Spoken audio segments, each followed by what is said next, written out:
Let me send these 2 notifications real quick.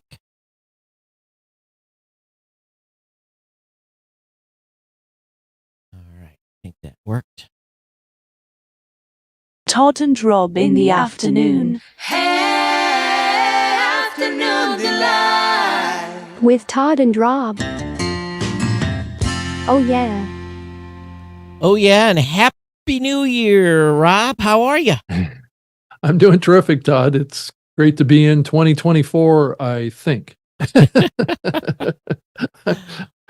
There's so much stuff out there in the world now. It's like, what's next is really the next thing. So it's like, what kind of waves of disenfranchisement are we going to see in the podcasting space? There's been a lot of talk about, how some people are upset that other people are saying, given a bad name to podcasting now, because financially things have been tough. So it's kind of an interesting landscape right now of a lot of discussion about where the podcast medium is now and what the future looks like and what we've been through, and everybody's got a little slightly different take on it. And I don't know if we want to talk about some of that stuff today, but it might be an interesting thing for us to dive into a little bit.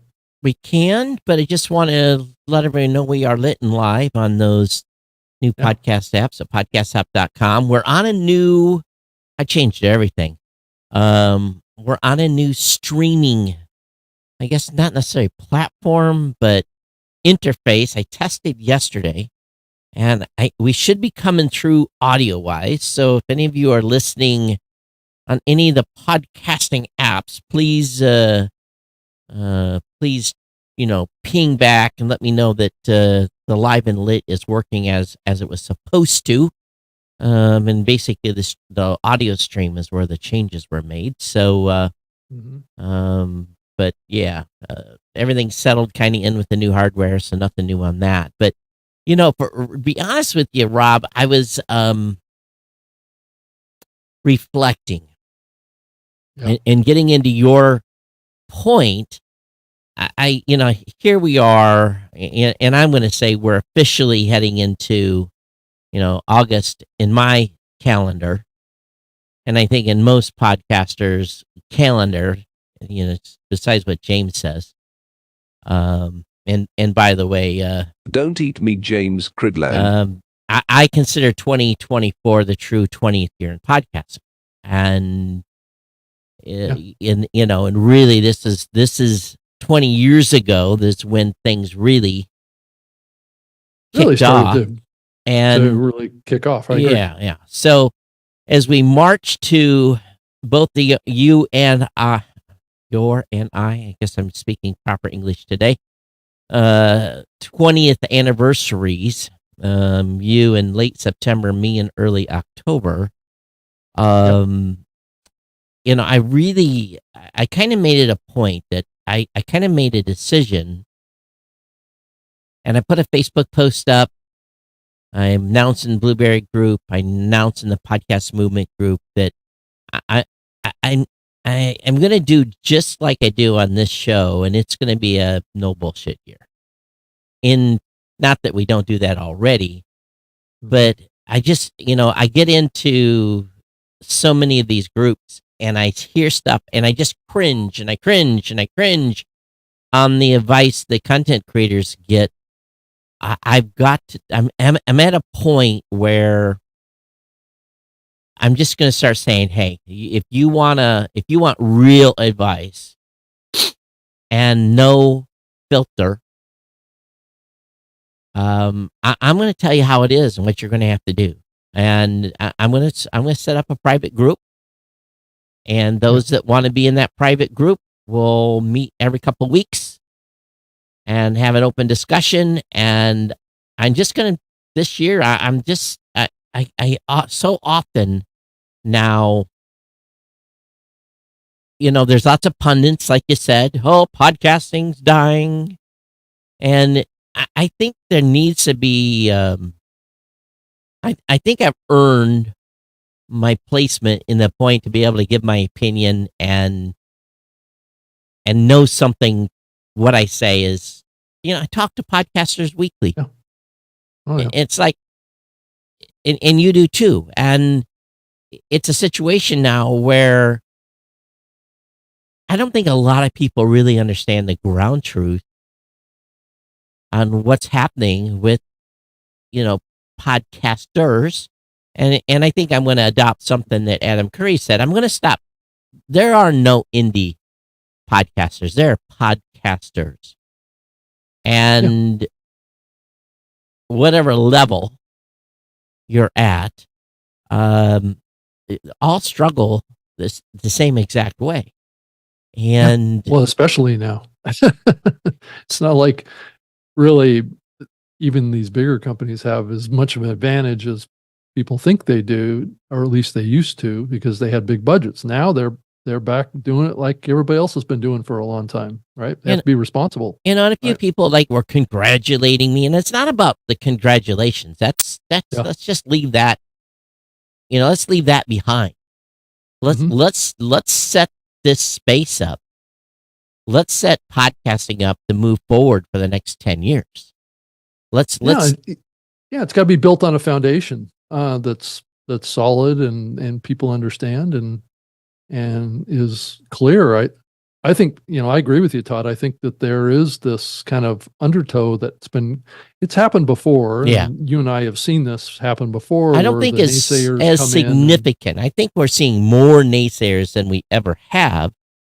People like to pile on to a good party, when podcasting's dying.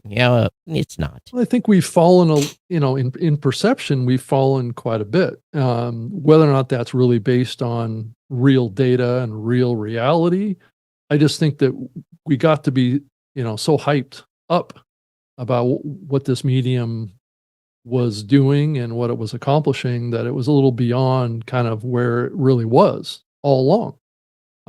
And people were doing things that were probably not smart to begin with this medium, given this enhanced feeling about the medium that somehow it was, in the gold age or something like that we had to, do things so much differently than we've always done them. And that's also coming out right now too. It's like, since the industry's down a little bit in its perception, it's like, well, now we got to redo everything, right? Right. RSS needs to go away and we need to go more proprietary because that's the only way we're going to come back. I mean, I'm hearing that kind of rhetoric too. And it's like, well, why throw the baby out with the bathwater?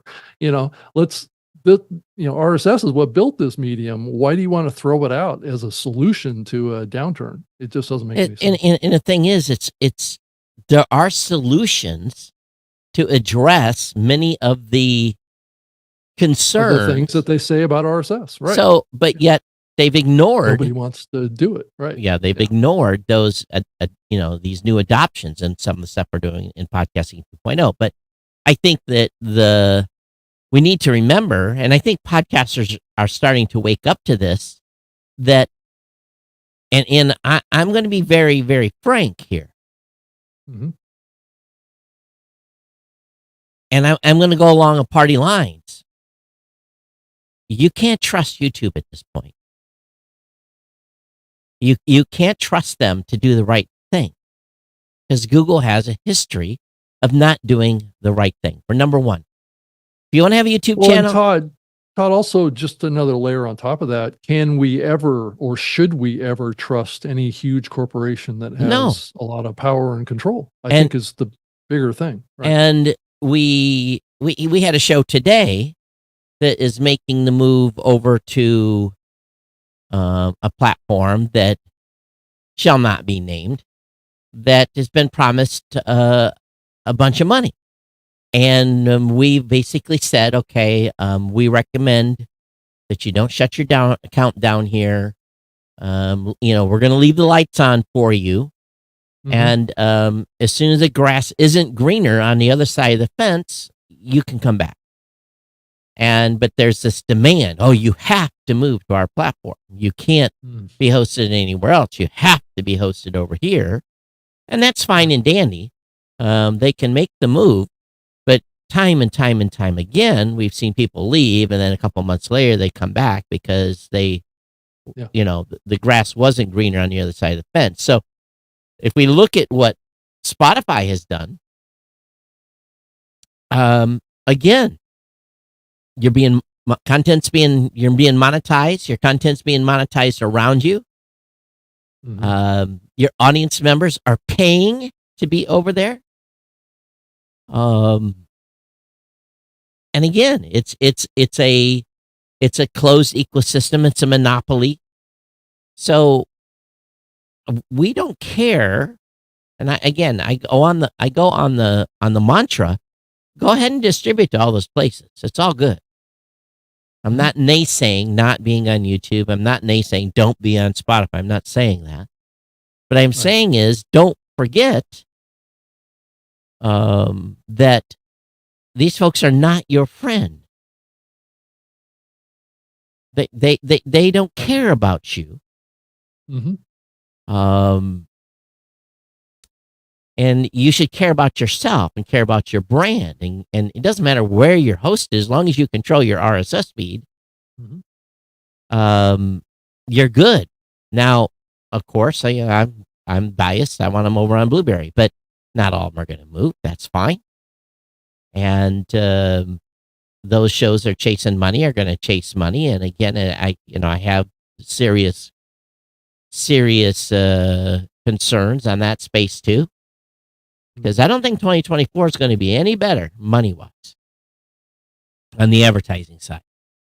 They can say all they want. Oh, spending's going to be up and everything's going to be good. But it's just like the news. There's no recession.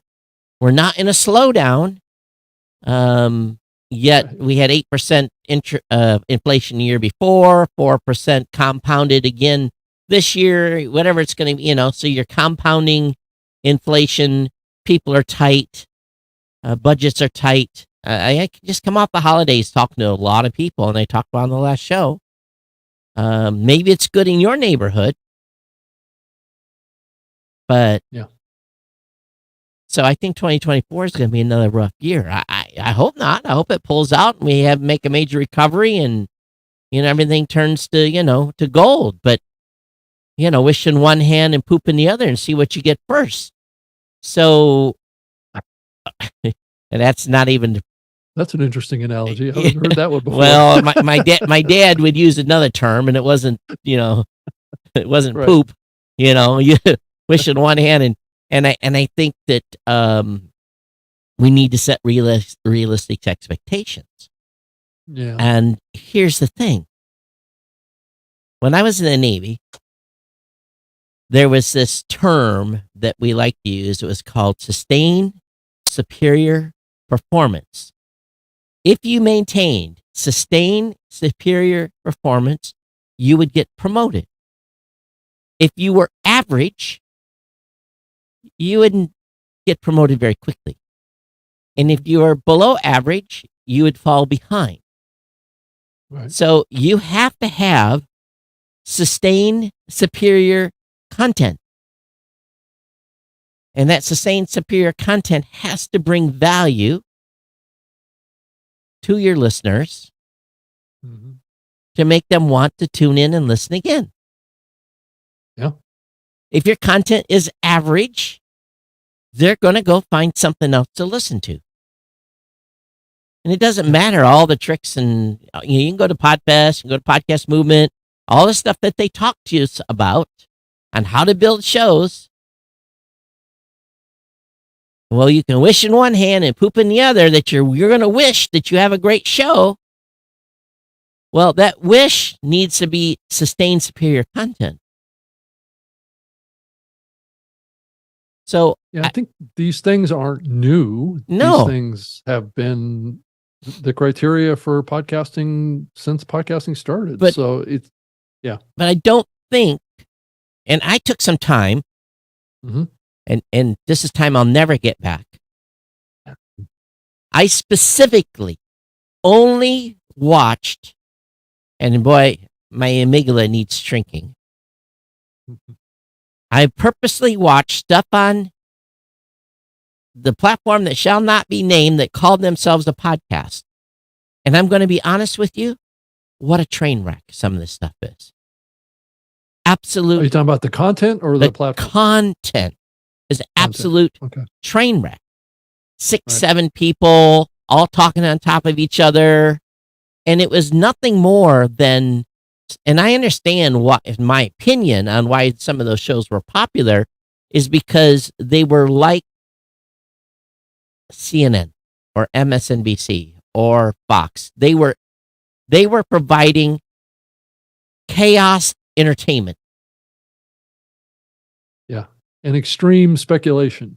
Decisiveness between, and it was Right. dating, it was relationships, it was Yep. sports. I mean, and to be honest with you, it must attract a certain demographic of listeners because to me, I got nothing out of it.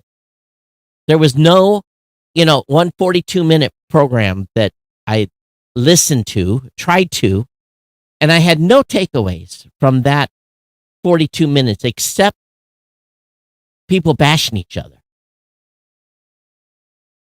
Yeah, unfortunately, our media landscape has digressed into, emotional kind of topics that drive division, right? In perspective. Now, granted, I think we're all in favor of free speech, and we all would love everybody to say anything and everything that they want to. And I think that still exists to some degree in podcasting, and I think that is a good thing. That this medium is kind of open to all sorts of views and topics, and I think it's its strength. So while that format may work over there on that platform, I think people that listen, Mm-hmm. and maybe I'm wrong, I think they want to be educated and listen to constructive conversation.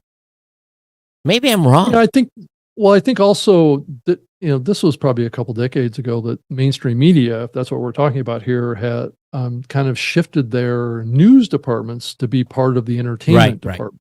Right. So you had this shift in priorities, really, around building audience, not delivering journalism. Right. And I think once we headed down that path, we kind of had this blended experience of driving people to extreme emotions was the goal, because that's what they learned in the data, that's what kept people watching. And not so much like the old days when journalism those programs weren't sponsored, right? There were no advertisers, they weren't part of the entertainment side, and they certainly didn't have a connection to the ad sale side. But now all those things are munged together into one thing. And so that's where we've started to see the decline of the mainstream media, because they lost all of our trust. And that's where podcasting and online video and stuff has really picked up and is really moving the ball forward now, is because all of these independent voices have felt the need and the desire to share other views that weren't aligned with the corporate agenda. So, going back to 2024, Mm-hmm. Mm-hmm. I think we just have to, again, Mm-hmm. go back and say, it's about content. Yeah. And we have to have a double down on the understanding that the content is king. And yes, you can help yourself with a whole bunch of other stuff, which you have to do. Yeah, you have to think about distribution too, and how your content aligns with the distribution side. Are you reaching the right kind of viewer or listener in the right demo group to the kind of content you're creating too? And again, with only 0.5% of podcasters doing true video podcasts that are available via RSS. Again, I'm not going to get wrapped around the ankle here by talking about video that much, because again, very, very, very, very, very few shows are being successful doing video. And yeah, okay, you might be getting a discovery or two, which I doubt. Well, I think that's the distinction, Todd, that your point is well taken, is that, what is the success of the video side of what you're doing? And is that important to you too? Is success, what does success look like too? These are complicated questions Now, to answer. success to every podcaster I talk to about growth, about growing an audience. Okay. It's rarely that anyone has, rarely does, at least when I go into the initial conversation, Right. What are we talking about? I want to grow my show. And then I flip it around on them. And then we've talked about this in a previous show. I say, okay, what's the goal? What is the true goal of the show? And if you can get them to get the content creator to think about the goal, then sometimes the growth isn't as important, because then you get them to focus on the goal. Yeah. And then look at the small wins. Look at when you reach 100, when you reach 500, look when you reach 1,000 listeners. And then, visualize what that looks like. And, if you're going to go up and speak in front of 500 people, are you prepping like you are going to go and talk in front of 500 people? It's just like the podcast presentation. I'm preparing to stand in front of 500 people. There won't be that many people at my session. There might be 50 or 100 if I'm lucky. Yeah. But still, I'm prepping as if I'm going to be talking to 500 people to be able to influence 500 people. I'll spend more time on that presentation than I'll ever spend on a single episode of Geek News Central or this show, because I'll have spent, probably 20 hours getting ready for that presentation. So, this is the thing we have to think about. If I'm going to spend 20 hours getting ready to present in front of 500 people, and yet when you and I sit down here and do this show, we're reaching over 10,000 content creators. We don't do any prep, but should we? And then again, is the advice I'm giving, am I drinking my own Kool-Aid? But again, my goal is not necessarily to grow my podcast, at least on the tech show. So I don't know. I just, I got to thinking about it, and really there's 3 or 4 things that triggered it. Yeah, I think there's a lot of variables that each content creator needs to assess, right? That there's a lot of different ways of doing this, and I think that's the strength of online media, is that it is kind of a blank canvas of opportunity, right? You can create and do what you want. If you are passionate about video, do video. If you're passionate about audio, do audio. And if you're passionate about both, do both. I don't think anybody's stopping anybody from doing anything here. It's just, your own values, your own strategy, your own approach.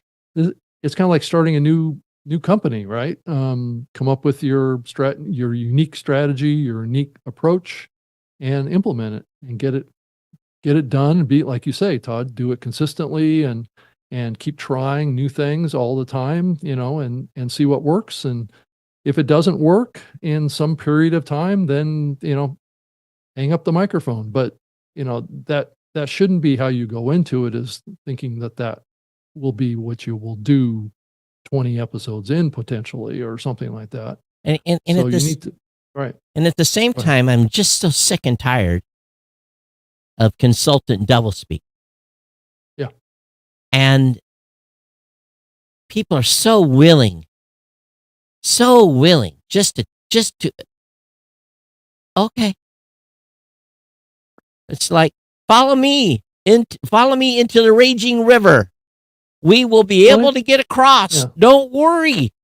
It's only 6 inches deep, but it's running 100 miles per hour. Don't worry, we can get across. Come on.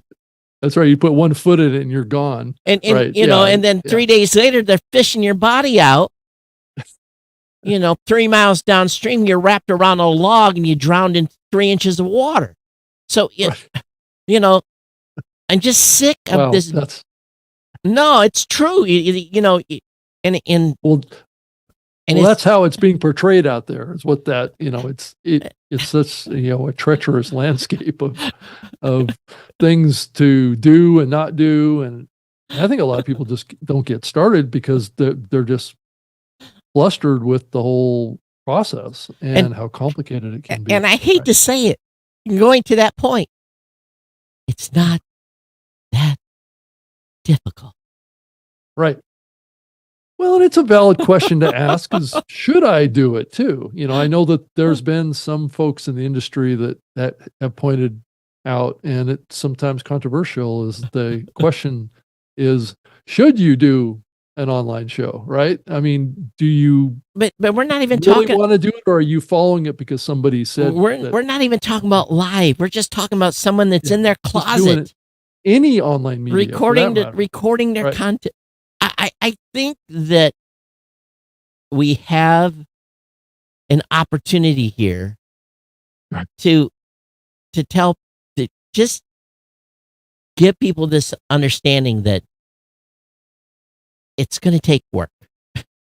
That's the ultimate thing. And again, I go back to, I'm listening to podcasts, I'm watching stuff on,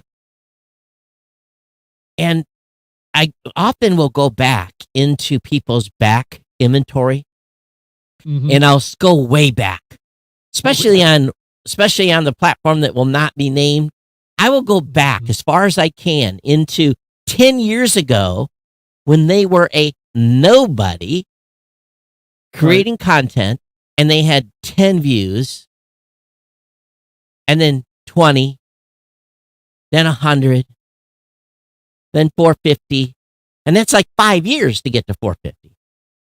Actually, I think that's a terrific example, Todd, because a lot of people see these very popular YouTubers or podcasters or whatever, and they think that this happened overnight, and oftentimes it didn't. Right? If you go back and look in their archives, which that's what's great about podcasting, is you can do that. You can do it on where they started. You can do it on the platform that shall not be named either. Do it on this one. Well, but you can't go. To some degree. But you can't go look at their stats. Right, which is, but you can tell by the production, like, how they did it, all that kind of stuff like that. I mean, you can go back and look at the early radio show that I did back in 1999. It's still available as an MP3 file off my website. Like February 7th of 1999 was the first radio show that I did, live radio show that is recorded and still available out there. And you can see where I started on this path. And that's the same thing you can do with a lot of these big content creators, and just kind of skip forward, like a year after that and a year after that, if they've done it that long, and see how they've changed, see how they've improved, or not. Maybe they've gone the other way. Leland says in the on the Facebook chat, he says, I tried to do that in the Shiawassee to save a rowboat. Wasn't a good call on my part. Thank God for low-hanging branches. Right. Yeah. So I think that you and I have lived and breathed this medium 24 hours a day, 7 days a week since the beginning. 20 years. Right. Okay. And it's remarkable. It's remarkable how many times I answer the same question again and again and again and again. Yeah. And I've gotten to the point where sometimes my responses to people, they take it back a little bit. Because they're like, it's not what they expected. Well, that was rough. Yeah. And so here's the bottom line. I'm going to have a private group. You want to be part of the group? Send me a message. You can follow or take or leave the advice I'm going to give you. Whether take it or leave it. And I'm going to talk about the trials, tribulations of everything that's happened to me personally over the past 19 plus years. And we'll have frank, hard discussions about your content, your content, your content. And Okay, yeah. So it's going to be a no bullshit perspective. Yeah. So Okay. take all these other naysayers. I see the numbers.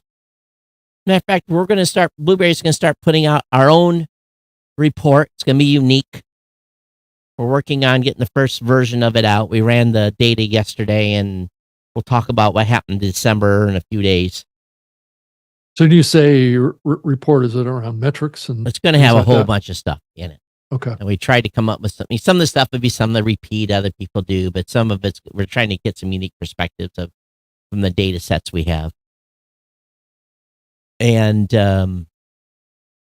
I think that's going to go along with setting some of the narrative of some of these discussions as just, a hard reality. Mm-hmm. I'm not trying to make anyone quit. This is no, if not the obvious. I mean, the opposite. Right. Of that. This is today. People get off on the right foot. This is today. Right. And I've been saying this for 6 months or 9 months or whatever it's been. It's the best time ever to be a podcaster. It is absolutely, unequivocally the best time. Yeah, because hopefully in the future there will be an upside here. Right. We've seen a significant drop off in the amount of active shows and people publishing new episodes. So whenever you see that, there's always a down, but that also means that eventually it's just like the stock market. If you stick around long enough, it'll pop up higher, and that's what's going to happen. I mean, this happened back in 2008 and 9, where we saw a big fall off of content creators, and that's where a lot of the most popular podcasts, they all started back in that time frame. Yeah. Leland says, they kept growing, right? Another comment, Leland said, wishing you both a happy new year. Be sure to get in on the latest declaration. I don't know what that is. Declaration? Yeah. Leland, you're going to have to clue us in. I don't know what that is. Eileen, happy new year to you as well. Thank you for chiming in on YouTube.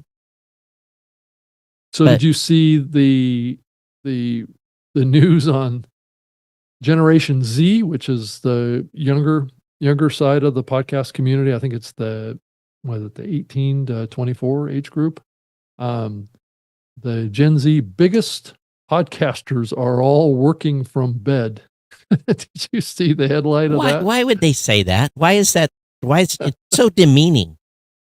Well, it says it cuts down on room echo or something like that. I don't believe that, but it's just an interesting working from bed take. That is like the ultimate demeaning.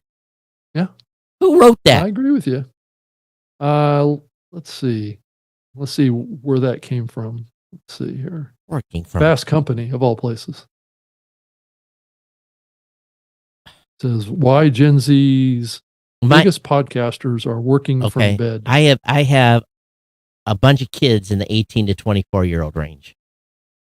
And you know what they're doing? They're working their butts off because they're trying to survive in this cruel world right now that is where costs went up. They're not working from bed. So the first sentence of this article in Fast Company is this a woman, I'm not going to mention her name. She's an iconic 90s supermodel, I guess. I'm not sure how that's a Gen Z, but maybe. Yeah, I guess it could be. Says wouldn't get out of bed for anything less than $10,000 a day. What? That's the first paragraph of this article. It says now a new generation of young media personalities are finding they don't have to leave bed at all to make bank. In fact, for some, the bed has become the broadcast set of choice, and the strategy to connect with audiences in a whole new way, Todd. All right, I'm trying to go back in my comments here. I must have missed it. He posted, you want to read this on your show right now, was sent out at 4 a.m. on January 1st. Okay, I don't know if I can go back and read the old comments.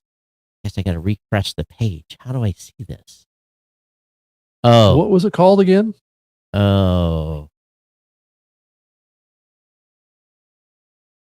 Oh, I don't know if we can talk about this on the show. Oh, okay.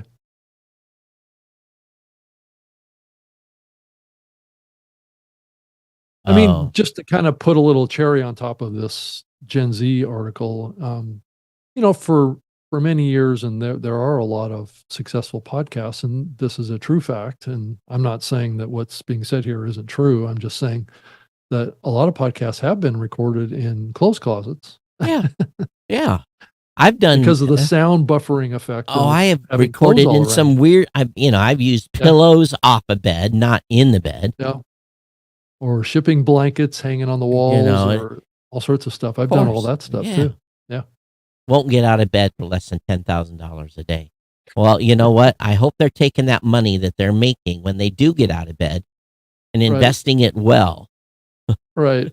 Where are those? The question. Where would you invest your money now? Yeah. Leland, I don't know if that's a topic for the show or not. I will review it after the show. Thanks for putting it on linking it in the podcast. Eileen says, do you all remember what we used to call sleep blabs? Oh, blab. Was it blabs that where people were falling asleep on? Is that another way of saying it was boring content? Is that what they're saying? Wow. Okay.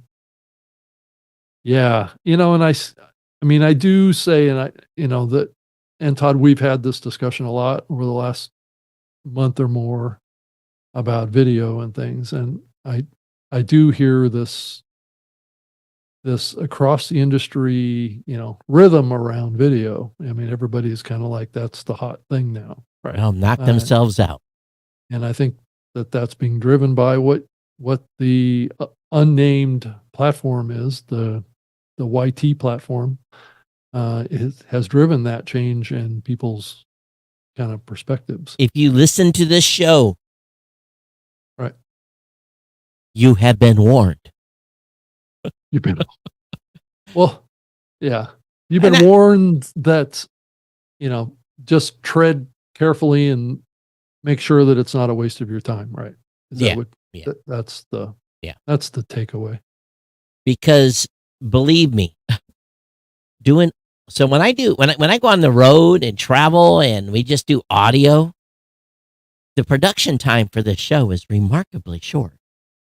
I'm done like 20 minutes after we finish the show. I'm done. It's put up, the transcripts run, it's easy. Right. It's very easy to get, but anytime you're doing video, then that's an hour at least. And I'm a minimalist editor as it is. Don't do no color correction, nothing. We just rock and roll with it. And it's going to be more time. Yeah. It's going to be more time. So they do have a photograph of a bunch of podcasters doing their podcasts in bed on this article. Well, please, we don't want to see that. That's probably AI generated anyway. So it looks pretty real, actually. So all right, here new set for the new generation. Here is some hard hitting, no BS advice. Hard hitting. Wow. If you're laying in bed doing your podcast, your diaphragm, number one, is compressed. Number two, are you really going to be in the mood to give a high energy show? To be honest with you, the best podcasters don't do their show sitting down. They do it standing up. Now, Rogan sits down and others, but a lot of people do their show standing up. Well, that's certainly been a technique in broadcast radio for a long time. Because it's just allows you to have more energy for the show. Plus, they also usually keep the temperature like down to like 65 degrees. So you're like, so you got to keep wide awake. You're not, getting sleepy because it's too warm. Right. So, I don't advise that, doing your podcast from a bed. But, if you're just talking about, it's this concept, Todd, and I've explored this a little bit with my work with the Nomano platform around the kind of more casual recording environment. So you can get in with some of the newer technology that's coming out, where it creates more podcasts that I would consider to be more conversational, not interviews per se. And I think that's kind of what's going on there to some degree, is that it's kind of casual conversations between a group of people, like it showed in some of the pictures, it showed like 4 people all in bed together.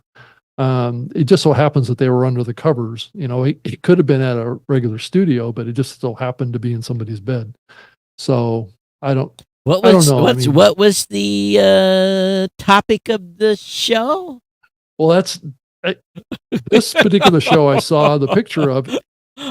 It was all women, all sitting around, young women, all sitting around talking. So maybe they were talking about, their relationships and their relationships or their boyfriends or what they were talking about. This was some of the stuff I was watching on YouTube over the weekend.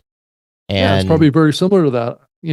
Maybe that's the next thing coming to YouTube is video podcasts from podcasters in bed. So we'll have to see if that's the next big trend here, Todd. But, some of the stuff that was being said on some of these shows, both women and men,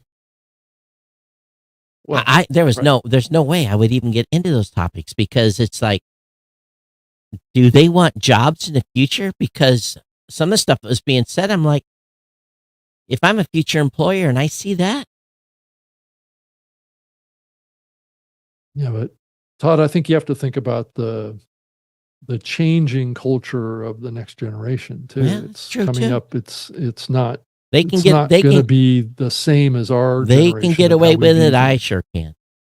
Right, and and I think increasingly, the younger generation has been able to get away with this stuff up until recently. Increasingly because of the labor market, and I think that has changed. So I don't know if that means that employers are going to be more stringent on what they are looking for in hiring going forward, but that may change things. You're exactly right, Todd, that could be a fallout from this, is that relaxed kind of approach to your external persona and your external perception. People being a little too casual in what they're doing and maybe not looking professional may hurt people in the future. But maybe not. And not to mention, across the board, there was a whole and I don't. Again, I'm just an old white guy, right? But don't listen to me, right? Yeah. But some of the stuff to me was like, where did you go to school? Well, that's opening a Pandora's box, right? Given what we've been seeing happen with the president of Harvard here the last couple of days, right? Oh, I'm not even talking about any of that. But I'm just, I know. But that's an indication of what's going on here.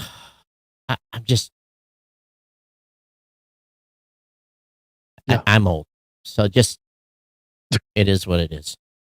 Well, I'm trying to see the world through I'm too people's eyes, and I know you are too. I'm trying, but also see it from a very practical perspective too, and knowing that I guess it depends on the audience that you're trying to reach with your show, for sure. And that's what the bigger and some of those shows were definitely 18 to 26 if you're or 27 speaking crowd. to an audience that appreciates you doing your podcast from your bed, right?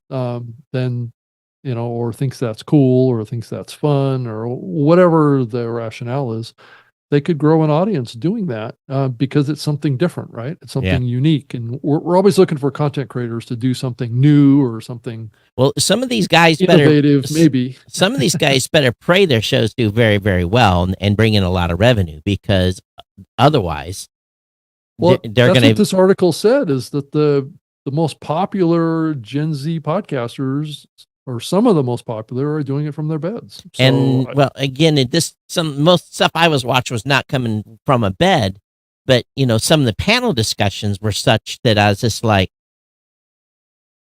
you better pray you have a great show, otherwise it's going to be a long, lonely road in the workplace. Right. You better be a really good entertainer for a very long time. A lot of younger people, I believe, are struggling to find careers, and they're increasingly looking to being influencers or online content creators as a career path.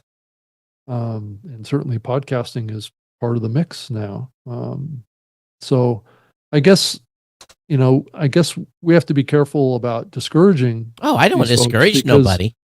Because we want them to be the next generation of content creators. Well, and again, I'm never one to say don't do content that this exactly. This thing about this medium is, then the beauty about this medium remains. You do whatever you want. Right. Knock yourselves out. And they will. Whether we like it or not. Have a good time. I'm not one to judge. Maybe I have been judging, but guess what?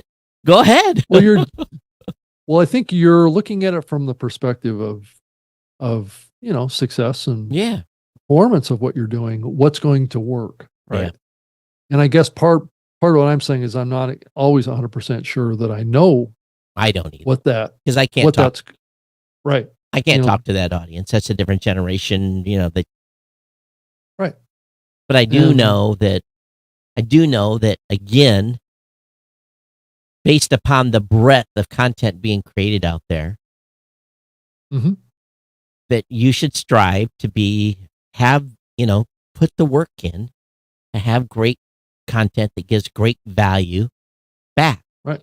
I felt no need to give any donations to any of those shows, but some of those shows had that super chat thing going on, and they were getting $50 and $100, and I was like, people are giving money for this. I guess they're getting value. So where's our super chat, Todd? It's right here, and you send your boost. It's called Satoshi's. Yeah, right? Send your boost using one of those new podcast apps. Yep. Beauty Bubble says the Sleeping Blabs brought a lot of people together, sorta. Todd, it's practically a prerequisite to demonstrate you know how to sleep on the job. It's an awesome point, Beauty Bubble. I appreciate that. All right. Yeah, that's on YouTube. So, I think as we head into 2024 here, as we are into 2024, I think that there's just more of the same. I'll be speaking about podcasting 2.0 at PodFest. That's my topic.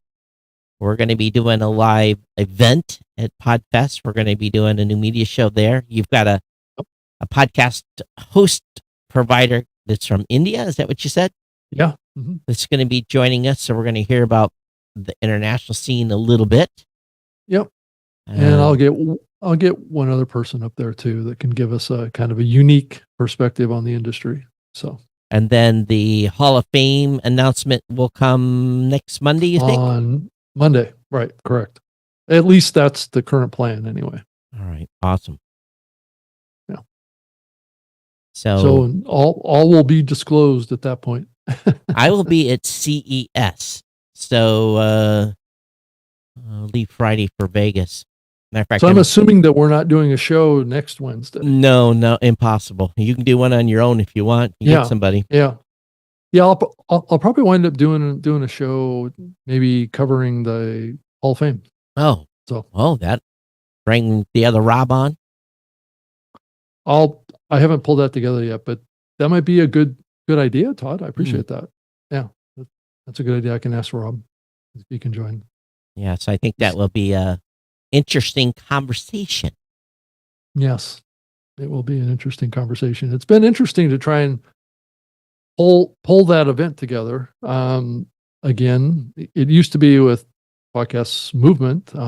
It's where it was started, and then this past year, it moved to Podfest. So we've had to create a whole nother kind of organization around trying to put on the event. So I think we leaned a lot on Podcast Movement to do a lot of that. But this year it's kind of on our plates to pull all the details together. Well, sounds like a good time is being had by all. Yeah. And we may still call on you, Todd, to help out if we can. All right. Or if we Yeah, need to. absolutely.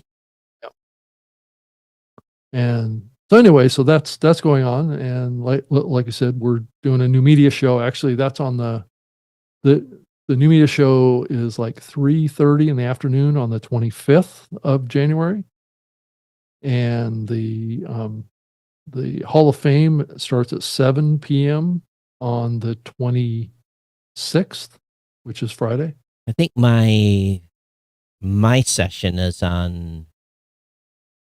I have to go back and look at the calendar, but I think I'm Friday as well for my session. Oh yeah, late afternoon. yeah. So I don't know who I'm going head to head with yet. I got to go look at that. But it's going to be interesting to see what the turnout is. Well, at the event this year. Considering the parties involved that I know, it should be fun. Yeah. Oh, Yeah. It's always a fun event to Yeah. go to. I've always enjoyed it. If you want to go check it out, if you haven't ever been to Podfest, just go to podfestexpo.com and you can get all the deets on that. That and it sounds to me like they've done a pretty good job. Last year we didn't exhibit because, well, we just didn't exhibit last go around, and chose not to. Yeah, right? and they did a good job in bringing the numbers back, and so we'll be there. Mackenzie and I will be there. It's podfestexpo.com. Podfest Expo, right? Yeah. And then the Hall of Fame. If you want to check on that website, you can go to it now. It's at podcasthof.com. It's a Podcast Hall of Fame, and hopefully that site will be updated on Monday. So with all the new deets. Let's see if I can find my session. When's it going to be? 2.0. I have to search for my name. So we're 3:30 to 5. It's going to be our dealio. I don't know where the heck mine is. Because it's in sub-sessions is what you got to, let me click on my name and then, what else? Yeah. I also saw that the average cost per thousand for podcast ads for 2023 via AdvertiseCast was $22.58, and I guess it represented a 6% drop year over year in CPMs. It said the December average was 22.9 from November to December, so that was up a little bit. I guess the average was 23. 22.58. 22.58. I guess my presentation is Saturday, right after lunch, 1:15. Oh, Saturday. Okay. So I don't know what is the that's a good prime day. Yeah. So awesome. Yep. Just digging through the schedule here, but gives me an extra day to tweak the presentation. So I saw that James linked to an article titled "A Year On from the Death of Podcasting." Oh my goodness! So it shows a tombstone with 2004 question mark. It says 2022, the year that podcasting died. 22 was the year. So someone backdated it to 22, huh? Yeah, I guess. Well, yeah, I guess it's kind of a referential article that was talking about the prediction in podcasting. So We're still here. we are still here, right? But I think he was a year late in his prediction. We've seen, what is this, a fifth cycle of podcasting is dead? Oh, at least. Probably more. I think it happens about, every 3 years or so? Someone says that Yeah. 2 to 3 years. Yep. Yeah. If they see something happen in the industry that they don't like, they say, oh, it must be dead. So, yeah. I will say that it's pretty flat, but it's not dead. Right now it is. Right. Yeah. Oh, it is. There's no question. But we've been through flat periods Sure. before. I don't know that it depends on how you value this market, right? Is it all just based on the number of shows and the number of advertisers, and that's all that really matters, or do the listeners matter? The podcast industrial complex, it's all about the money. So if there is a downturn in advertising, oh my God, that they're crying buckets, because. Yeah, I had a person on Twitter send a tweet to me with a mention of that phrase, right? The podcast industrial complex. And I wrote him back and I asked him, why don't you think about that a little bit before you post that, to give me a little context on what you think the podcast industrial complex actually is. And I don't know what you think it is, Todd. Is it, I guess if you take the analogy of like the military industrial complex it's the money machine. Right. It's usually a referential to big companies, right? Yeah. Well, it's the companies that are, driving the $2, $3, $4, $5 billion in, advertising revenue. That's the thing we lose focus on, is that. So, yeah, but does that include all the hosting companies too? Does that include all of the advertising sales agencies? Does that include? I think so. The listening platforms is the podcast industrial. I don't think the listening platforms, because they don't derive revenue from advertising from podcast ads. Matter of fact, oftentimes they get blamed for the ads. Marco's always happened to say, hey, that ad came from the podcaster, not from my app. And I don't know, I guess we're part of it. If you consider, we're doing programmatic, so I guess we're part of the money machine. But at the same time, I'd like to think that things that we do are, ad revenue is not by any means our primary focus. I mean, it's like a 3% focus, 3-4%, maybe 5% focus. 95% of the rest of the focus of at least Blueberry, and I can't say that for Libsyn, but for Blueberry, it's definitely tools and services, whereas probably Libsyn is more like 50%. Because of their relationship with, having owned Advertise Cast. I don't know about Buzzsprout or RSS.com. They're probably like us on the advertising front. They run a little bit of programmatic, but again, more focused on services. Whereas Megaphone and some of those others are definitely, they are definitely tied to the hip to ad revenue. So I think it, depends on how you're looking at it from the hosting provider side. Yeah. I posed the question to Chat GPT-4.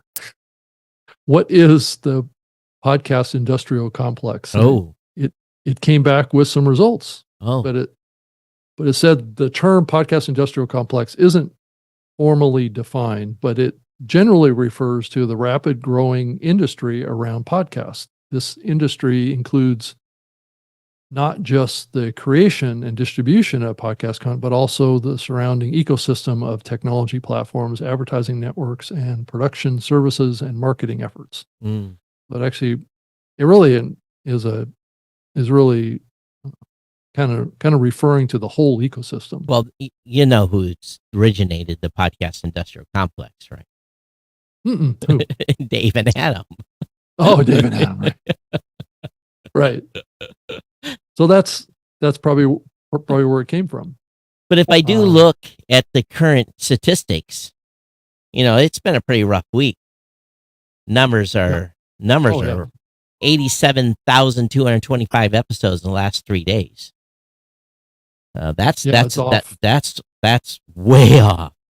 That's the lowest 3-day average I think I've ever seen. 179. Of course, I just came off New Year's. It's in this year, New Year's was on everything fell on a Monday, so most people were off Friday, Saturday, Sunday, Monday. Right. Okay, so they got 4 days. So some people took off a couple days after. Yeah, too. so maybe took off Friday PTO, and then took Tuesday. They got they got 2 for 5. My company, we only work 36 hours a week now as it is. And so everyone at my company had Friday, Saturday, Sunday, Monday off. So a lot of my team members opted to take Tuesday, Wednesday, Thursday, and half a day Friday. So, we really set them up to maximize their PTO time. And a lot of my team members don't come back until the 8th. So I'm sure a lot of people were off on vacation. And I know a lot of podcasters that are on the high end. They took a whole month off. They took, like from the 15th of December to January 15th, which is big. But yeah, this show's published in the last 3 days, 87, in other words, shows. That's not episodes, but 87,000. So think about this for a second. And where the opportunity lied for those that did an episode Friday, Saturday, or Sunday. You had lots of people, and this is what I was doing. I ran out of content. All my YouTube channels that I watch weren't producing anything. That's what made me go digging to watch a whole bunch of content, just kind of a research project. And did I lose you? Oh. No, I just shared. This is James Cridland's chart of active podcast trends off of the podcastbusinessjournal.com website. Okay, but so again, so the thing with this chart, Rob, is the problem with it is that at a peak was at 360,000 down to 315. Yeah, so you've had over the past. Yeah, it's in the last 30 days. So that's because you look at it. Where did it fall? November 27th, stuff started dropping off. It'll come back. It always does. Yeah, this. I mean that's not an unusual. No, pattern. It's not unusual. Right. That's only 30 days. Yeah, it's not unusual. Absolutely not unusual. Yeah, so we usually see a fall off in the month of December. Well, for a period of time, there was not any. For 3, 4, 5 years, we didn't see a drop during the holidays. Right. Because everyone was seeking content. And so I've been watching my stats, and I've only been doing one show a week because of the way the holiday schedule worked. And last Thursday, man, the show that I put out last Thursday, it had great numbers right off within 24 hours. And I'm sure this one will too, because a lot of people are, it's just the way the holidays fell this year was kind of weird. Mm-hmm. So I'm not worried about it. That number's coming back. Yeah, it'll be interesting to see if it starts to climb again as we move into late January, and see if and also, Todd, if you start seeing a growth in people coming in and creating new podcasts, because at an increasing rate because of New Year's resolutions or whatever, that this year I'm going to start my podcast. I mean, I know a couple people that I've been kind of giving advice to for a while that are doing that. Well, so good time yeah. to start. The audience it hasn't. is. There's not as much competition. Yeah, out the there. audience hasn't went anywhere. They're still here. Right. Yeah. And really, if anything, it's going to be interesting to see what the numbers look like around audience from the Edison research folks and Sounds Profitable or whatever, about how audience growth is. Oh, they all went to moving they all went to through- YouTube. Right, Todd. Right. Probably some of them went from YouTube to podcasting and went backwards, back Yeah. that way again. Oh, too. okay. Can't do that. Possible. Although I have a couple of my favorite YouTube channels that have started podcasts. One of them finally responded Oh, to awesome. one of my comments, and they said, "Tell me more about this RSS thing." It only took me about 6 or 7 of their quote unquote episodes for them to finally see my comment and tell me more. So I did tell them more. So I think that those folks are actually going to sign up for Blueberry and have their RSS feed over on Apple Podcasts and everywhere else podcasts can be consumed. I'm like, they didn't know. They really did not know. Interesting that they didn't know. They didn't know. Really? We're supposed to do that? And I'm like, what do you have? Okay, can you? Here's the thing that here's how I tricked them. I said, take your iPhone and look for your show in the podcast app. And they're like, we're not in there. And I'm like, exactly. That's the point. Exactly. Yeah. Yep. So, what happened here? Oh. So, yeah. So, tell your favorite YouTube channels that they should be an Apple Podcast too. Hound them every video Because release. it is shocking and surprising to me that there's a lot of podcasts that don't think to be an Apple. Well, they live feeding the in Spotify. They live feeding the beast. Yeah. And they get the type of numbers over there where they're being heavily monetized. They're making big money over there. So we have seen a little bit of fall off in Apple's delivery of podcasts, right? To some degree, you've said no, but there's plenty of other folks that have said there's been a fall off. We'll have our numbers. Let me see if I can go over and look. Let's see here. Can I do it from here? May not be able to do it from. Oh, I gotta go to this site. Oh, I don't want to say that URL out loud. So, Todd, after this thing that you're digging up, let's talk a little bit about what we think we should be trying to accomplish in podcasting in 2024. All right. So why don't you go ahead and start? Let me see if I can find this. Well, I think one of the things is that it's probably worth a revisiting of podcast metrics, and trying to figure out if, as an industry, we can come together and really come up with a standard. Because I think we're under pressure a little bit from the OP3 folks, as they have come up with a standard. And I know that the IAB metrics guidelines, the key word in that name is guidelines, not standard, right? It is a standard. But we've always couched it, Todd, over the years to be not a standard. So because nobody could agree, right? Right. So that was always the caveat. And what, it was basically a way to appease all the arguments to some degree, right? Mm-hmm. Around what that should look like. And also, accepting the fact that there was going to be some variability between platforms.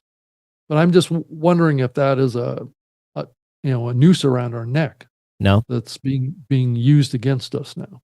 not because the OP3 folks have very few shows that are being measured on the platform. If they were, Yeah, but that's not my point, Todd. I mean, my point is that variability between hosting platforms on the guidelines is a vulnerability. advertisers it's not a vulnerability. Advertisers have spreadsheets. Well, it's Agencies- a vulnerability in perception because people are thinking that the metric standards need to change. Who thinks we the look to the metrics need future. to? Who thinks the metrics need to change? Lots of people. I hear comments. Well, around then they it need all then the they time. then they need to speak up at the IAB meetings. Well, that's kind of my bigger point, Todd, is that the industry needs to come together and come up with an actual standard that everybody adheres to. Rob, Options for this way of doing it, options for that way of doing it. And then some people have different opt-out bot lists and other people white lists, black lists. People have different, it creates what we were trying to. no one is ever going to agree to share all their secret formulas and how they measure.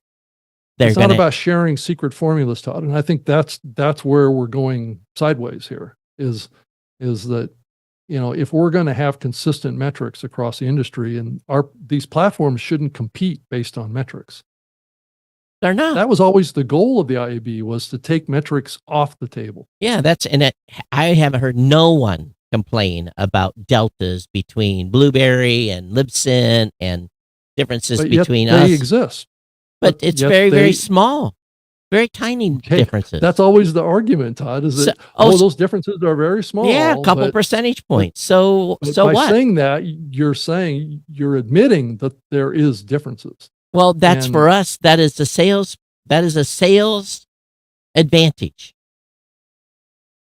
I understand, Todd, also that you don't want to invest in making changes or share your secrets. So No there's way. Kind of another aspect of this too. Not a day.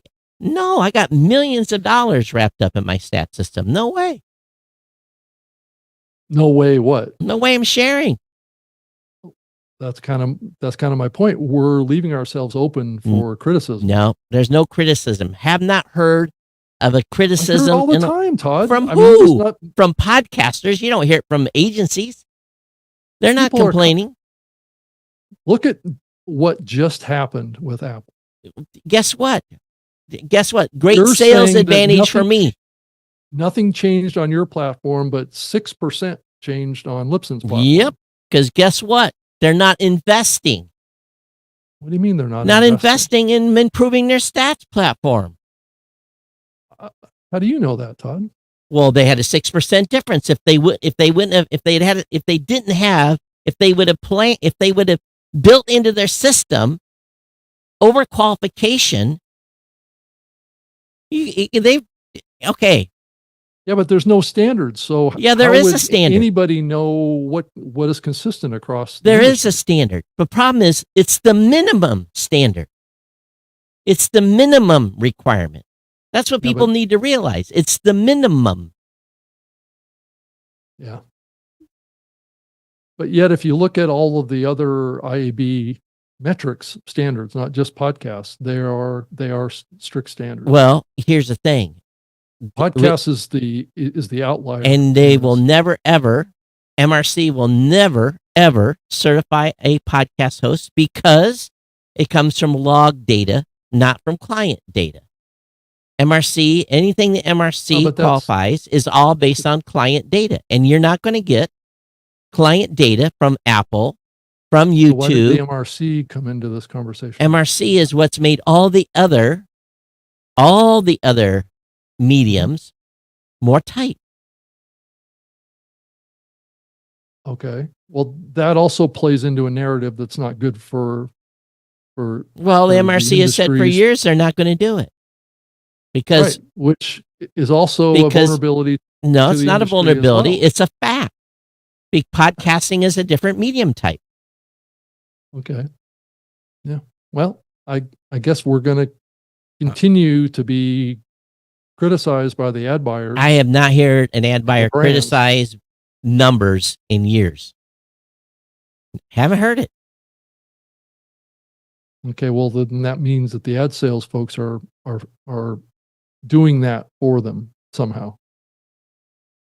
So how do you justify different metrics from different platforms? So let's say a show moves from platform B to platform C. Yep. Right. And the ad buyer knows that platform C has different numbers than platform B or usually the ad buyer has a spreadsheet. Right. Right. So I hear people in the ad. I mean, I think if you were to talk to Brian Berletta or you would talk to anybody on the here's industry the problem. side, Brian they would say that there's a problem. Well, with the metrics. yeah, because Brian isn't in the trenches and doesn't understand where we've been. Mm-hmm. And plus, yeah. You're never going to get to where you want to be without client-side data.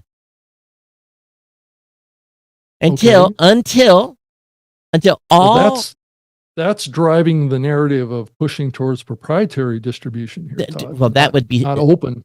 Well, then that's guess what? Then go ahead, knock yourself the hell out. No. I'm not saying that's what I want. I'm saying talking about client-side data is talking about proprietary platforms. That's why Spotify has an advantage. Yeah, because they have all the client-side data. Listener-side data, which is... how's that working out for them? Well, it also is a point of that they can drive a wedge against how we're doing it because they already are sporadic and so inconsistent. They already are. It's easy to criticize. Yeah, they already are. And pull budgets back from. Yep, they already are. Right. But is that helping? Who's that helping? Not very many podcasters. Which part? The client-side data? The only people that are worried about download and play numbers are podcasters that are running advertising in their shows, which still remains a very small minority of podcasts. For the 95% of the other shows, they don't care. So why wouldn't we as an industry want to have a metric standard that's across They will never everyone? agree to a tighter standard. I'm not saying tighter. Oh, it has to. I'm just saying. How did I not have a big drop? Because I have a tighter standard that I run. Well, that's a race to lower numbers, right? Absolutely. So is that what everybody wants is a spiral race to the lowest number? Do you think? Okay. So let's just take one variable in the IEB spec, just one. Mm-hmm. Mm-hmm. And this is something OP3 can't get because they don't have the log data. Let's say that I say to qualify something as a player listen that you have to have 20% of that media file delivered. Mm-hmm. Yeah. What do you think that's going to do to people's revenue?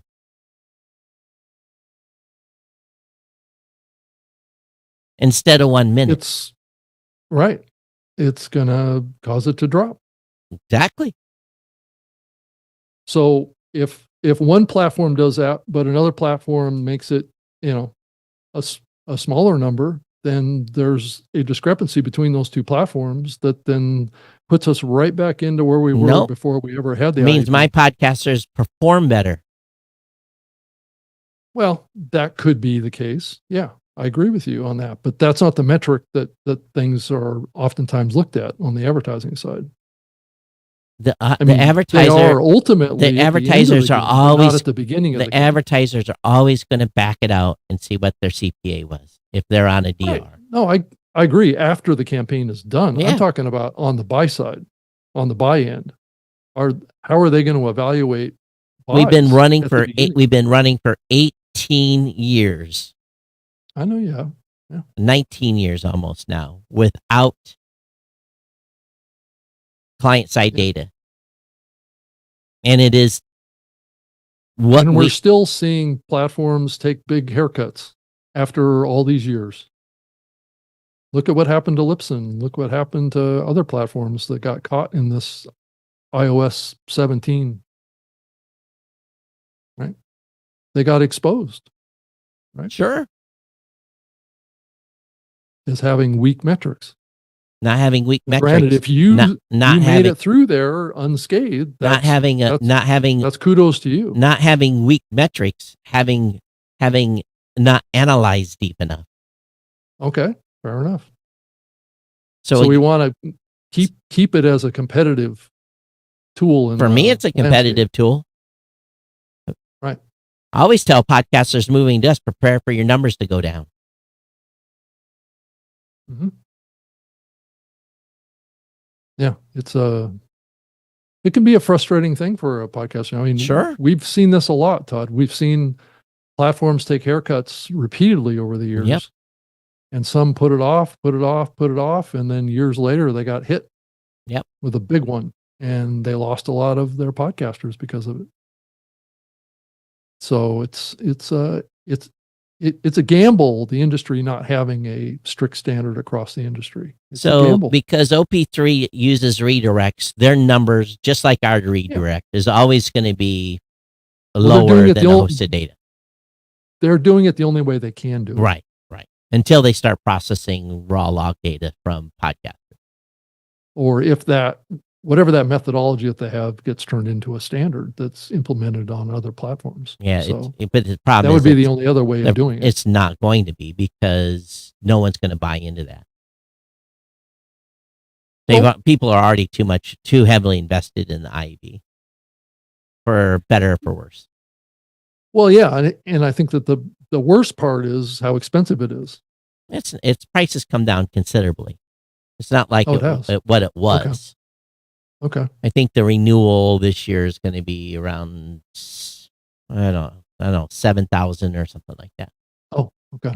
A renewal for a member. Just a renewal, but you still have to pay the IEB fees. Right. And so it's still in the end a big check to write. At what point does that become less valuable? I don't know. There's a new guideline that is being drafted right now. So, okay, is there a timeline when that may be out? I think they're probably come the new year. There at some point. I can't go into the latest meeting, but at some point it'll be made for public review. And will that be a significant change? Will it bring us closer to more of a uniform kind of minimum? The minimum download's still a minute. So, it is okay.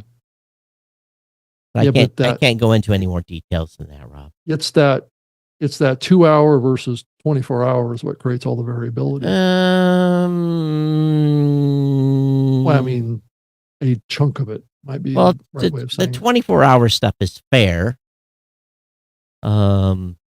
Just based on pure statistics, in that, again, the number of times you see the same IP with the same user agent twice is very, very low. 2 hours, you're going to see that IP more frequently. Yeah, but 24 hours, I think the 24 hours number is safe. That's a good minimum.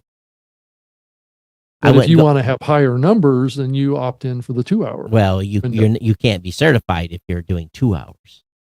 I thought that was the optional range. No, there's no optional range. It's 24 hours. There's no optional range. Okay. 24 hours is the number. Some people might be doing 2 hours, but that's not an IEB certified number. Okay. Well, that's good to know, because I always heard that was those were the two options. No, it's 24 hours. Had to choose one or the other. Yeah, 24 hours. Matter of fact, that was quite in the early days of the discussions on. That was quite the. If you think about it, you have to get. That's a big difference in the numbers. You get 30 plus companies in the same room to agree on a document is very, very difficult. The politics behind getting 30 companies to say yes, we'll put our name on this is very, very difficult. No. So it could be tighter, but again, if it's tighter, then what do? Start taking money out of people's pocket because the numbers are lower. Right. Yeah. Yeah. And that's that's kind of a self-destructive process too, because then it drives people to not want to support the standard either. So the iOS 17 was definitely an anomaly, but it was based upon back catalog. Now there's some other stuff that's happened with iOS 17 that have affected the numbers a little bit too. Mm-hmm. So the change has been good in that regard. Right. But every app has different rules on how many episodes it downloads and how far back in the catalog. So every app has if there was just one app, mm-hmm. but there's not. That's where Spotify has the advantage. They have one app. There's not variability between any of their stuff. They know exactly what they've got. We've got 100 apps. And there's variability on how those apps work, how they download the data when if they're follow or subscribed, preload or whatever they do. There's 100 different variabilities that no other industry has to put up with. YouTube doesn't do that. YouTube's got one number because everyone's on the same system. Podcasting's unique because we're distributed, because it's open. It's, every Dick, Tom, and Harry has built a podcast app. Mm-hmm. So the numbers will never be completely perfect unless there's just one company that ends up selling all advertising to podcasts. And then they'll rig the numbers however way they want. Right. Yeah. But yeah, it's interesting. But, this is not the first time there's been a haircut that's been taken by platforms. I can't remember the last one. Last one was a big, when we actually implemented the standard, that's when the big haircuts were taken, because we got it tighter because there was haircuts all over the place. Well, it was the haircuts that came about through the shift in support for the IAB metric standard. Right. So it made a big adjustment. Really brought the haircuts. It made a big adjustment then. Some of the platforms took incremental steps in that path. That's right. Because they didn't want to have it all of a sudden done at one time. So it stepped down over 6 months. Right. But that just extended the pain over a year versus getting it done. And here's the funny part. We went first. I know you did. Yeah. We went first along with NPR. So, and I think we took a little haircut in that first round in implementing the specs. We learned from some of that too. And that's when I said, okay, let's go deeper. Let's overqualify this stuff. Let's make sure and I don't want to do this again. Right. And who knows? Maybe I've missed something. And maybe at some point we'll find something that we missed. And you never know. Yeah. But we had the advantage of the early days where everyone was trying to do fraud. So, we had fraud prevention built in before we had actual good measurement stuff. We put more investment into fraud than we did on. Was it more kind of bots? Too? Bots and fraudulent clicks. Yeah, right. People running the click farms. So that was we put a lot of investment in that before we even really looked at some of the other stuff. Because the fraud was 50%. Yeah, I'm not seeing as many people pitching buying downloads anymore. So I don't know about you. It's plays. They've all switched to the word play, but it's still a download. Okay, so they are still selling plays, is what you're saying? Yeah, plays is that's how people are. Because I haven't seen it in my inbox of people pitching that. Yeah, everyone. They just changed the word. Download and play are the same word. It's just they just changed the word. Or it's impression. No, it's not. That's one person that's going to be severely impacted by doing that. Oh, you think so? I think so. I think that's very, very, very, very bad idea. But that's what the advertisers want, Todd. That's what the brands want. No, they don't. They want to buy the smart. They don't. They don't. They know they're still getting. Okay, an impression is a play, and a play is a download. Same word, same meaning. You get three different, but different connotation. But it's a connotation. But guess what? Impressions. That's the last thing I want to say. My website had 22,000 impressions today. Okay, great. We'll give you $1.75. Yeah. That's the worst thing you could ever call. I don't have to worry about it. I'm not involved in that stupidity. Right. And I think it's a very bad idea. I think people that decide to go that, they're not following the standard. Yeah, because the standard doesn't refer to impressions. No. Right. But yeah, I think it's easier to sell inventory if you tell an advertiser that they're getting an ad impression. Well, right? Because that's what a lot of these brands have been sold on the player platforms. Okay, guess what? That'll be a faster race to the bottom because oh my God. Yeah, wait till the CPMs drop like a rock. Well, that's what Norm at Podcast One wanted to do many, many years ago, right? Well, he was counting by sixes anyway, so that's how he made up more money in his pocket. That's how he made up. No, that's how. But at the same time, I was going into media buyers, and they were showing me a spreadsheet, and they were discounting that's true. his inventory. Yeah, so they were saying, so they're like, okay, they're giving me 28, and they're giving him 11, or 10, or 9, or 7 because they know he's overcounting. Right. Right. Yeah. I don't know what they're doing now. I can't speak to what they do today. I don't. This is a long time ago. This is Podcast One. This is what we're talking about. Yeah. So I don't know if I don't think they're IAB. No, they're not. They remain not. Right. But they were on all those calls. Oh, and I can't go into those calls would make a great podcast. Right. Right. Yeah. But I'm bound. I can't. We just all know it was lively. Well, and I think if in the context of what we just talked about was that if you take the context of all those phone calls, all those group calls that were had, to really think that we can come up with an agreed to across the industry metric standard is probably It was a series of compromises. Right. And that's probably putting it kindly, compared to really what it was. Right. So it was more like, this is the way it's going to be. And no, I'll go back and I'll just say it. Angelo Mendato. A group of people there had to come together to make that happen because, right. Angelo Mendato at NAB talked about this years before. He came armed with spreadsheets and printouts to Podcast Movement and presented. It was at NAB, and they all got in a room together. It was about 100 degrees, and battled it out. And he beat them. In other words, they could no longer. Not physically, but they could no longer beat them with data. Beat them with data.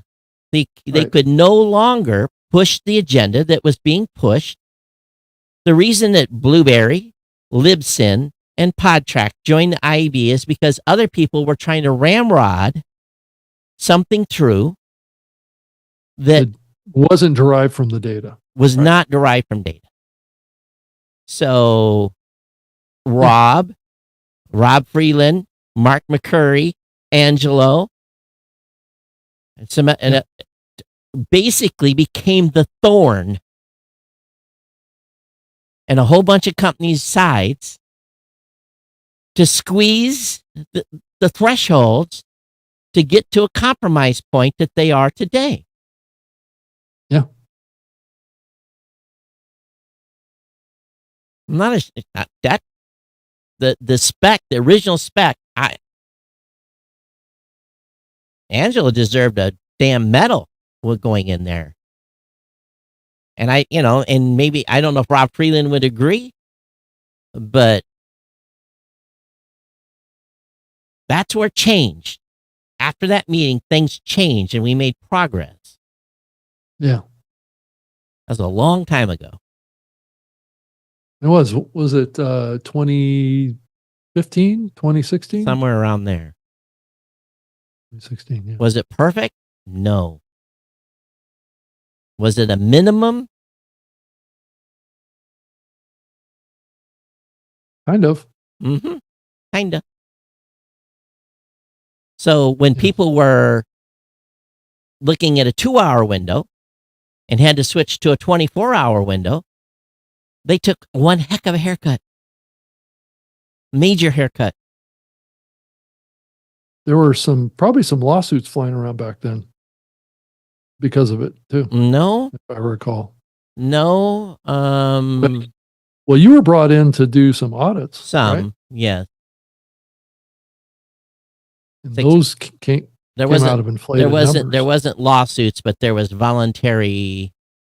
How should we say it? Make goods. Voluntary check writing. Right, voluntary check writing. Trying to avoid lawsuits. Right. Yes. That's all I'll say about that. Yeah. Yeah. Yep. And was put in the middle of some very uncomfortable situations. Yeah. Media buyers, let's just put it this way. Advertisers have known since the beginning of time that things adjust over time. It's happened in display. It's happened everywhere. There's been adjustments. It's a wild, wild west. Things get tightened up. Things get tightened up. There's adjustments. It's just part of doing business in the advertising space because this stuff happens. So advertisers are kind of used to it. In the end, if the advertiser, here's the ultimate. If the advertiser was happy with the results, if they feel they got their money's worth, there's no issue. Right. So let's say we've just now taken this new haircut. They should be more happy now with performance. Right. So there'll be a new performance level.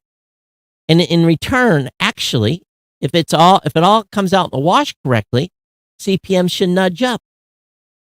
If they don't, then the advertisers win because they're getting more for their money that they're spending.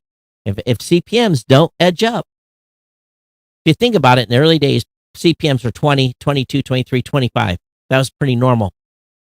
They haven't changed, and we've taken all these haircuts, all number of haircuts over the years. Guess what?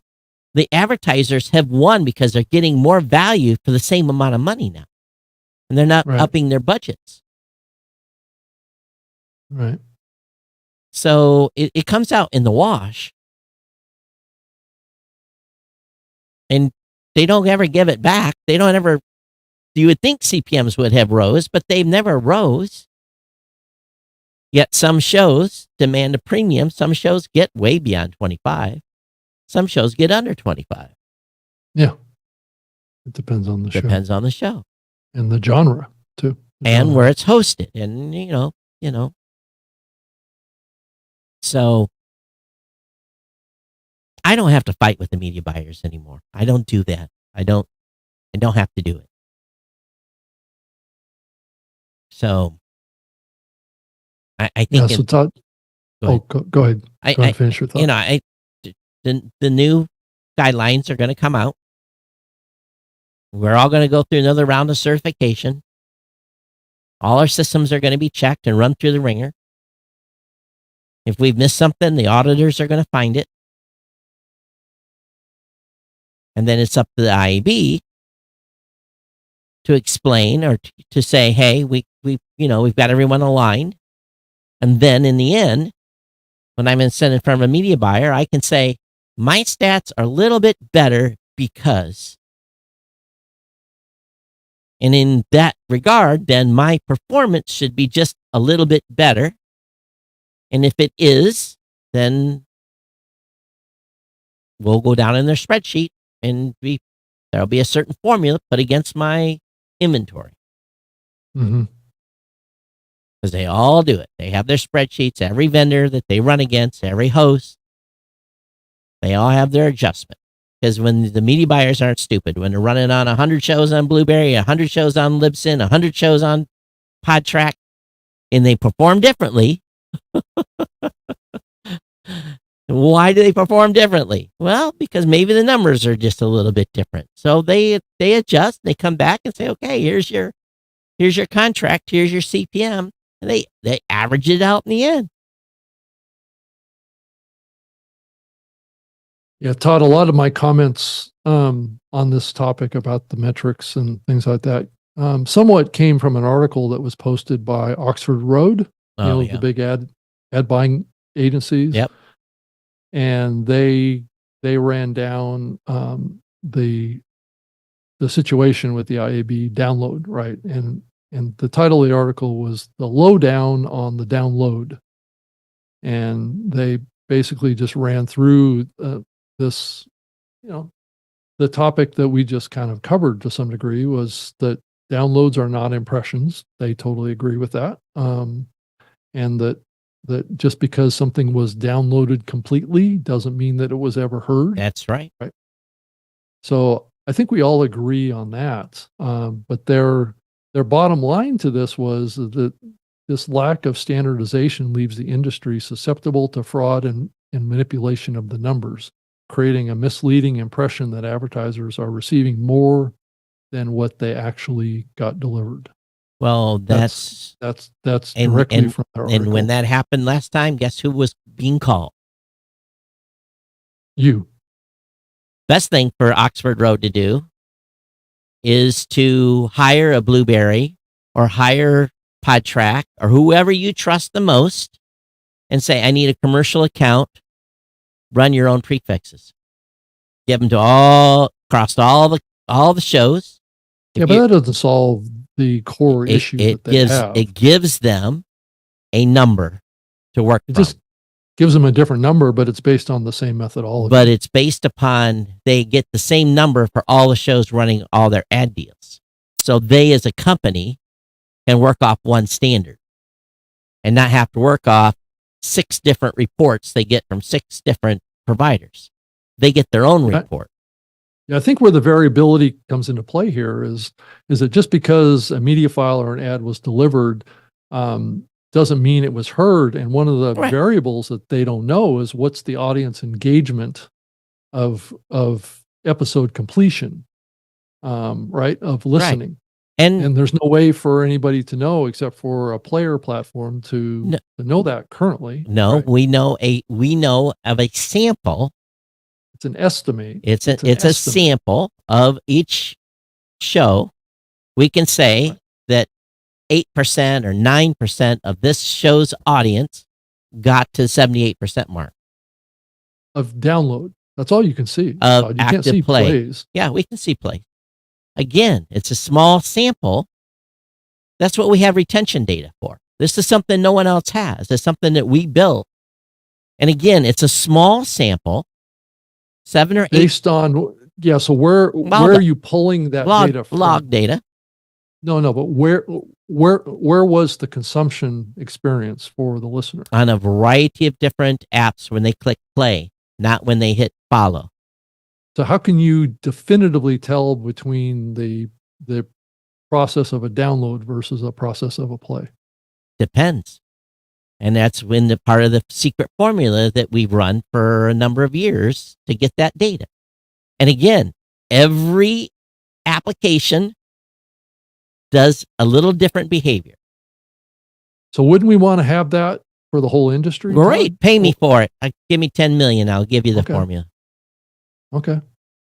So if that's true, Todd, then there is a pathway forward for the industry to address this concern. But it's a sample. Right? It's a sample of the data. It's not for 90%.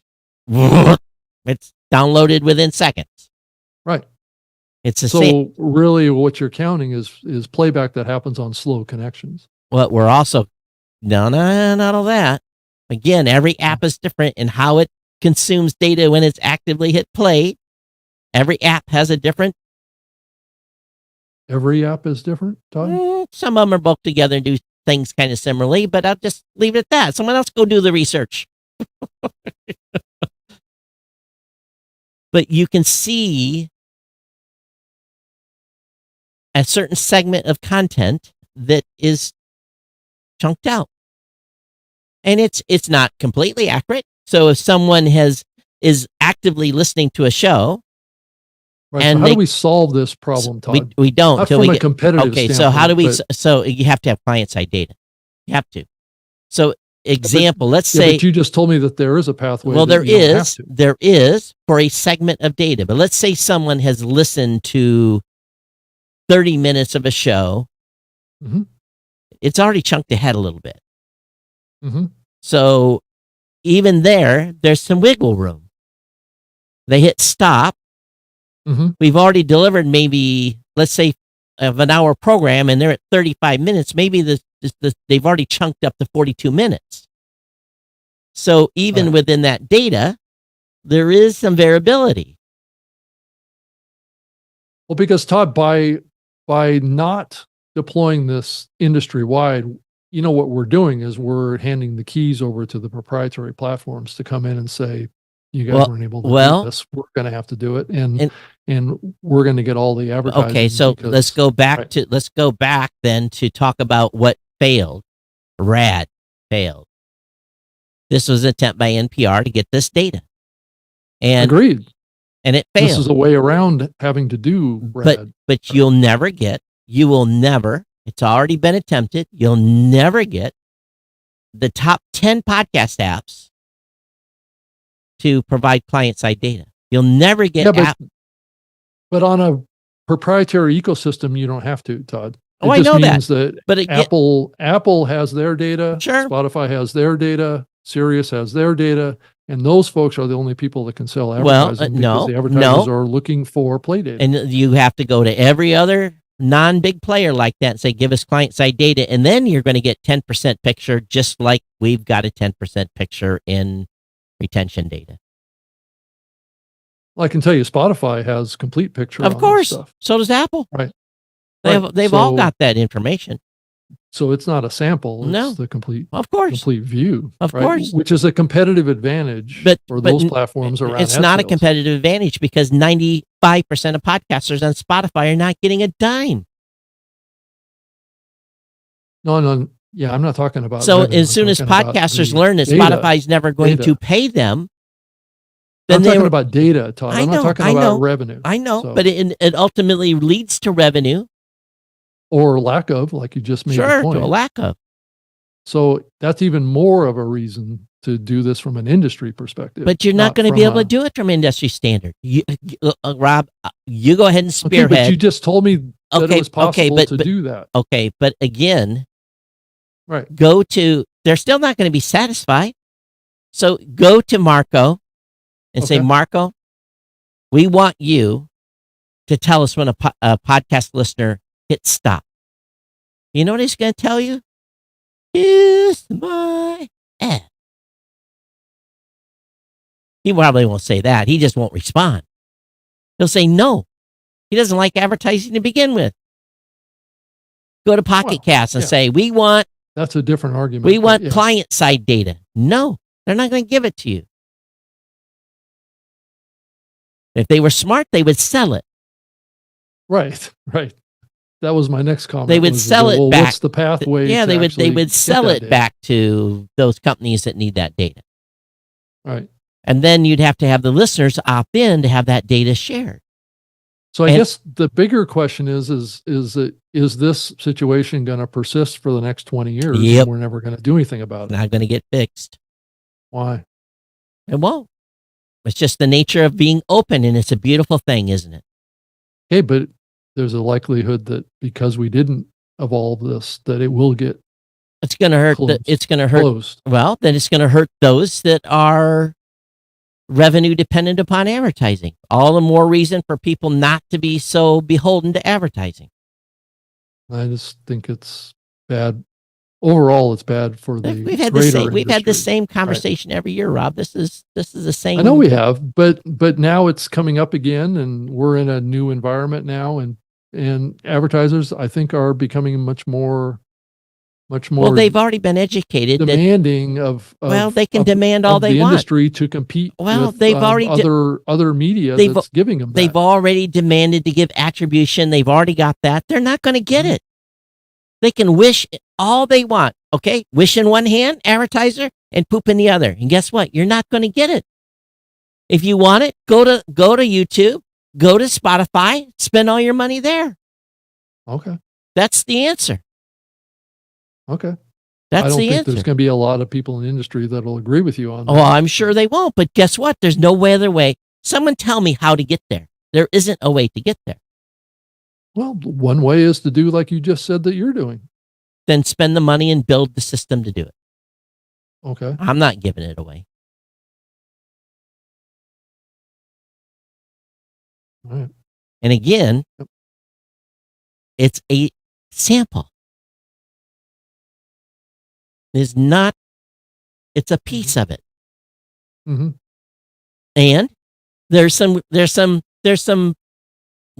a wedge of uncertainty. How much further they hit stop at 30 minutes and maybe they've already chunked to 42 minutes. Right. So it's, on a 60-minute program, my folks got to 45 minutes. Well, maybe they didn't. Maybe they got to 30. We don't know. We can't answer that. We know they're kind of close. So even the retention data has a margin of error. Right. Put your advertising in early. I just think as an industry, we're playing with our future. Well, until someone comes out with an app that claims 97% of the listening audience, you're never going to get this data. Okay. Unless the industry is willing to write a check. To who? The app developers. Say, give us this data.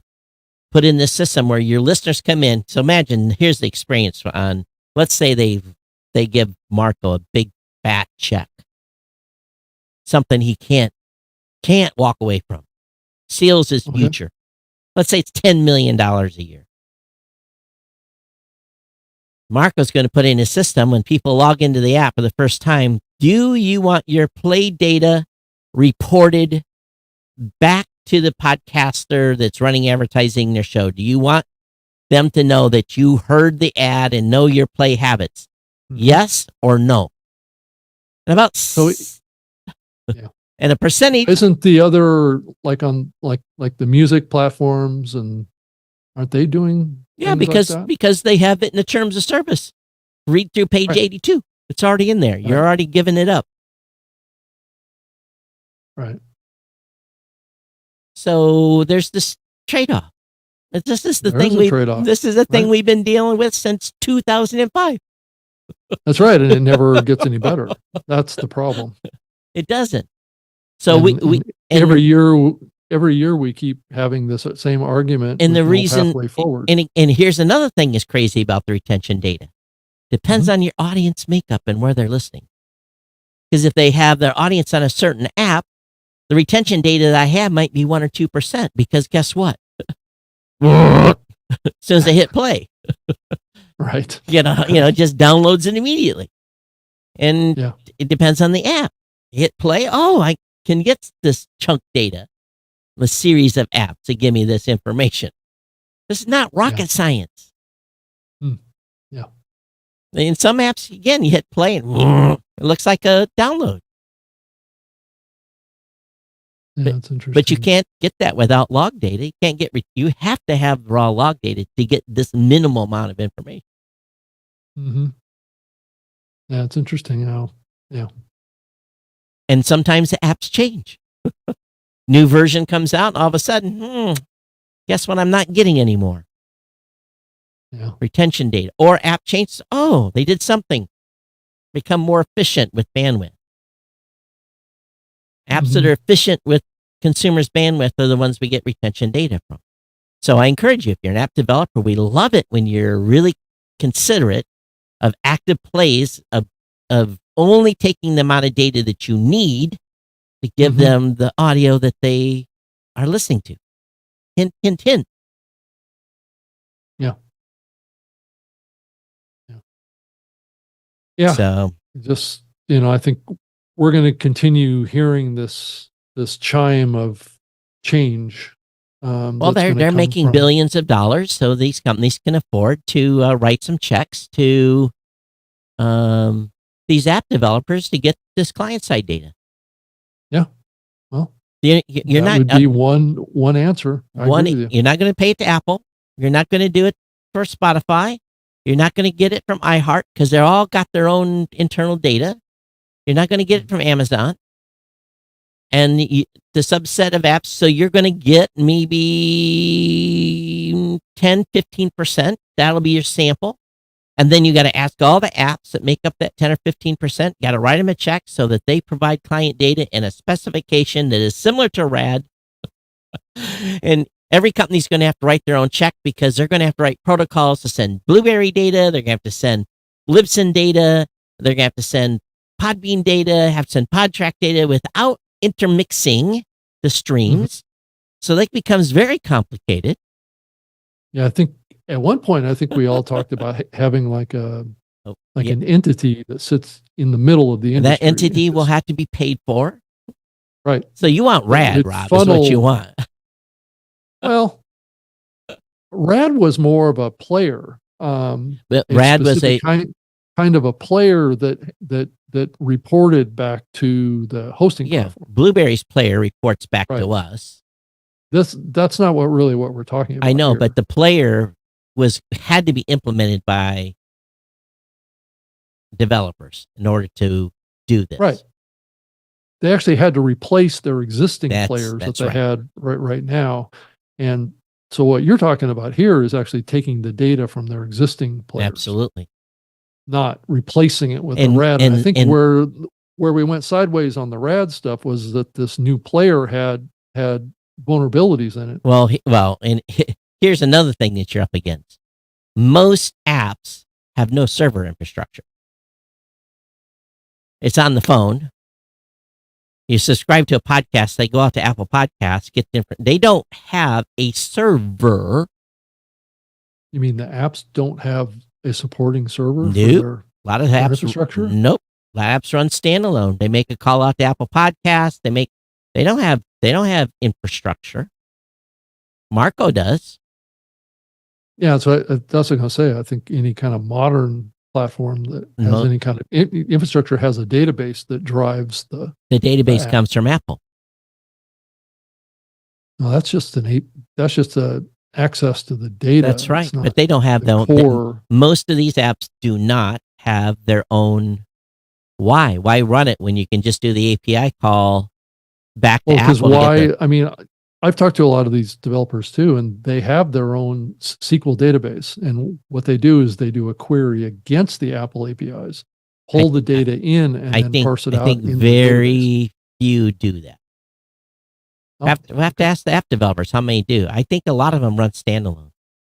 I mean, it's so easy now to get a SQL database. But again, I think the cost them money. And when they're not making any money on their apps, it's an overhead cost to run that server. I just don't think that the Apple APIs would actually support that. Well, I think it does. Again, I'm not like a real-time call against their whole catalog. Absolutely. They're not making a call on a whole catalog. Well, that's what you would want. If right? I don't know what. Again, I'm sure most of those apps have a base catalog already in their system. Right. So they had to populate it through pulling the APIs over time. Again, that data has to go somewhere. I mean, I guess it could go directly to the app. Well, you have to talk to an app developer. I'm not, but my understanding is most apps don't have a lot of. Well, if they do, it's minimal. Right. No, I'm not saying it's extensive database. It's just kind of like a basic SQL that has maybe half dozen. To get what you want, you have to have a whole new set of logging and parsing, and that's a heavy lift. That's all. Yes, all you're doing is capturing what is in the item lists of the RSS feeds, and you're pulling that data. And you're probably not even pulling the image. You're actually probably pulling a link to the image. Potentially. All right. Hey, Rob, we're long. Okay. All right. Well, I thought it was a good show. I think we talked about a lot of important topics going forward into the new year, and there's certainly a million more to talk about, but that's for more episodes, right? Yeah. All right, everybody. Thanks for being here. No show next. Well, Rob will be on his own next week. Yeah. I'll try and do an episode about the Hall of Fame next week. So, all right. Yeah. Sounds good. Okay. I'm Todd at blueberry.com, at Geek News on X, at Geek News, at geeknews.chat on Mastodon. Yeah. And I have my own website at Rob Greenlee, or not at, but robgreenlee.com. And then I'm on Twitter at Rob Greenlee. And you can send me an email if you want, robgreenlee@gmail.com. Would love to hear from you. And I'm sure Todd would love to hear from you too. Share any tips or anything that you see going on. And it's always good to hear from you. And at the same time, I'm doing my tech show a day early because I'm about to embark on travel.